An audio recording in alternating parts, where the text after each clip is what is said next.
আসসালামু আলাইকুম, শুভেচ্ছা জানাই আমার নতুন এই ব্লগে। আমি আজ ঢাকা থেকে মালয়েশিয়া যাচ্ছি। এটি আমার 3 দিনের ট্যুর। এই ভিডিওতে আমি আমার পুরো যাত্রা ঢাকা থেকে মালয়েশিয়া এবং ফিরে আসা সহ সকল ইনফরমেশন শেয়ার করব। আশা করি এটা আপনাদের জন্য কাজে লাগবে। এখন আমি বোর্ডিং পাসের জন্য সিরিয়ালে দাঁড়িয়ে আছি। কিছুটা ভিড় ছিল। ইতিমধ্যে আমি ইমিগ্রেশন কমপ্লিট করেছি। তারা তেমন কিছুই জিজ্ঞেস করেননি, শুধু জানতে চেয়েছে আমি কতদিনের জন্য যাচ্ছি এবং দেখতে চেয়েছে এনওসি। আজ আমার ভ্রমণ সঙ্গী আমার বড় ভাই। আমাদের ফ্লাইট রাত 2টা 5 মিনিটে। আমরা কিছুক্ষণ বসেছিলাম, গল্পগুজব করলাম এবং কিছু টাকা ভাঙিয়ে নিলাম মালয়েশিয়ার রিঙ্গিতে। আজকে রেট ছিল 28.50 পয়সা। আমরা বোর্ডিংয়ের উদ্দেশ্যে রওনা হলাম। আমাদের বহনকারী বিমানটি মালয়েশিয়া এয়ারলাইন্সের MH197 ঢাকা থেকে কুয়ালালামপুর পর্যন্ত যাবে। এখন আমরা বোর্ডিং প্রক্রিয়া আছি, শীঘ্রই আমাদের যাত্রা শুরু হবে। ইতিমধ্যে আমরা বিমানে প্রবেশ করে ফেললাম। আমরা আমাদের সিট পেয়ে গেছি, সিটে বসে পড়লাম। সিটে ভালো একটা স্পেস ছিল, লেগ স্পেস। বিমানের ভিতরে খাবার দেওয়া হয়েছে যা বেশ মজাদার ছিল। এসব খাবার Bangladesh flight catering centre provide করে থাকে। সময় যাচ্ছিল না দেখে এর জন্য টিভিতে ইংলিশ একটা মুভি দেখলাম বসে বসে টাইম পাস করার জন্য। মালয়েশিয়ায় প্রথমবারের মতো সূর্য উদয় দেখলাম বিমানে বসে। সত্যি অসাধারণ এক অনুভূতি হচ্ছিল। আমাদের বিমানটি সুন্দর মতো ল্যান্ড করেছে মালয়েশিয়ার মাটিতে। So welcome to Malaysia Kuala Lumpur. আমাদের আজকে ফ্লাইট লঙ্কাউইতে রয়েছে ডোমেস্টিক এয়ারপোর্টে। আমরা আমাদের ইমিগ্রেশন শেষ করে ডোমেস্টিক এয়ারপোর্টের উদ্দেশ্যে রওনা দিব।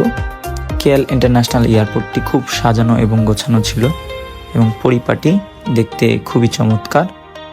খুবই ভালো লাগছিল দেখে এবং বেশ বড় ছিল এই এয়ারপোর্টটি। তো আমরা ইমিগ্রেশন শেষ করেছি এবং আমাদের পরবর্তী ফ্লাইট ধরতে হবে। প্রায় 1.5 ঘন্টা সময় ছিল। কুয়ালালামপুর ইন্টারন্যাশনাল এয়ারপোর্টটি চমৎকারভাবে সাজানো গোছানো, কথায় সত্যি অসাধারণ। এখন আমরা ডোমেস্টিক এয়ারপোর্টের দিকে যাচ্ছি। এখানে এসে একটি বাজে অভিজ্ঞতা হয়েছে। বাংলাদেশি পাসপোর্ট দেখলেই যেন মনে হয় তারা একটা খারাপ দিকে দেখে। অলরেডি আমরা শাটল বাসে উঠে পড়লাম। আমাদের শাটল বাসটি রওনা হলো ডোমেস্টিক এয়ারপোর্টের দিকে। একটা টার্মিনাল থেকে আরেকটা টার্মিনাল বেশ দূরত্বে ছিল। আমরা বসে বসে লক্ষ্য করছিলাম বিমানগুলো কত সুন্দরভাবে উঠছে নামছে। তো আমরা বিমানে উঠে পড়লাম। উড়ার সময় যে দৃশ্য দেখা যাচ্ছে সত্যি চমৎকার। বিমান থেকে মনে হচ্ছে পুরো শহরটা সাজানো গোছানো, একটু নিখুঁত ছবি। লঙ্কাউই এয়ারপোর্টে নামলাম। এখানে আমরা পাহাড় আর সমুদ্রের মাঝে ল্যান্ড করলাম মনে হচ্ছে। চারদিক মনে হচ্ছে আমরা এক পাহাড়ের মাঝে আমাদের বিমানটি ল্যান্ড করেছে। এই যে এবং বিশাল একটি এয়ারপোর্ট ছিল, খুব সানি ডে ছিল। এখান থেকে আমরা আমাদের সিম নিয়ে নিলাম। টেলিকমিউনিকেশন থেকে 5 GB ছিল এটা। আমরা তো হোটেলের উদ্দেশ্যে রওনা হলাম।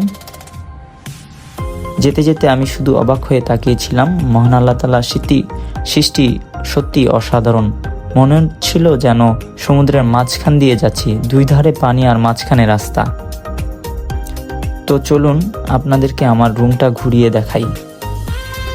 খুললেই দরজার পাশেই ছিল একটি ক্যাবিনেট, এর পাশে ছিল একটি লকার এবং জায়নামাজ এবং আয়রন ছিল একটি। সিঙ্গেল বেডে করে 2টি বেড ছিল এবং রুমটি ছিল খুব গোছানো এবং সাজানো। এটা একটি 3 স্টার মানের হোটেল। এখানে টিভি ছিল এবং একটি মিরর ছিল, বসার টেবিল ছিল এবং বারান্দাটা খুব দারুণ ছিল। বারান্দাটা বসে প্রকৃতির মাঝখানে। এবং এটি একটি ছিল রিসোর্ট টাইপের হোটেল।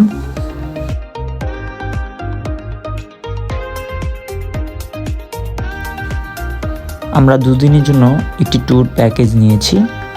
আজকে আমাদের রিভার ক্রুজ উইথ ডিনার। সারাদিন আমরা সমুদ্রের মাঝে ঘুরবো এবং চারপাশের সুন্দর দৃশ্য উপভোগ করব। আমাদের ট্যুর গাইড ছিলেন একজন মালয়েশিয়ান। এই যে আমাদের ট্যুর গাইড, উনি আমাদেরকে বুঝিয়ে দিচ্ছেন আমরা কোথা থেকে কোথায় যাব। খুব দারুণ লাগছিল এই চারপাশের পরিবেশটা। এদিকে তাকালেই পাহাড় আর পাহাড়, মাঝখানে সমুদ্র। আমরা আমাদের ক্রুজের উদ্দেশ্যে রওনা দিচ্ছি। কিছুক্ষণের মধ্যে উঠে পড়ব আমরা আশা করি। তো এই যে আমাদের ক্রুজ।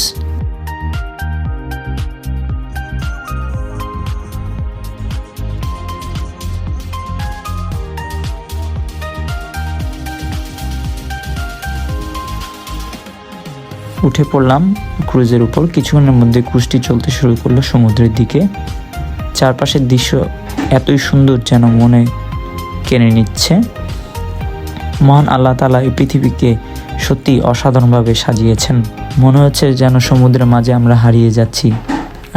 চারপাশের পরিবেশ দেখতে থাকলাম এবং উপভোগ করতে লাগলাম। সমুদ্রে নেমে পড়লাম এবং ধৈর্য ধরে থাকতে পারলাম না, বেশ মজা করলাম।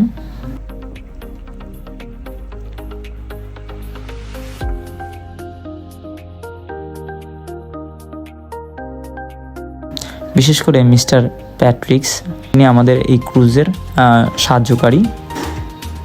তিনি আমাকে কাঁধে নিয়ে তুলে ঝাঁপ দেওয়া, আসলে একটু ভয়ও লাগছিল, আবার খুব এক্সাইটেডও ছিলাম।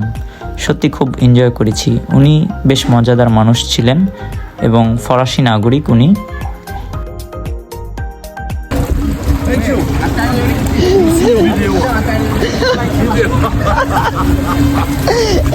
এটা দেখো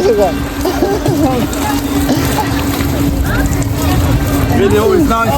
না Nice video. Nice video.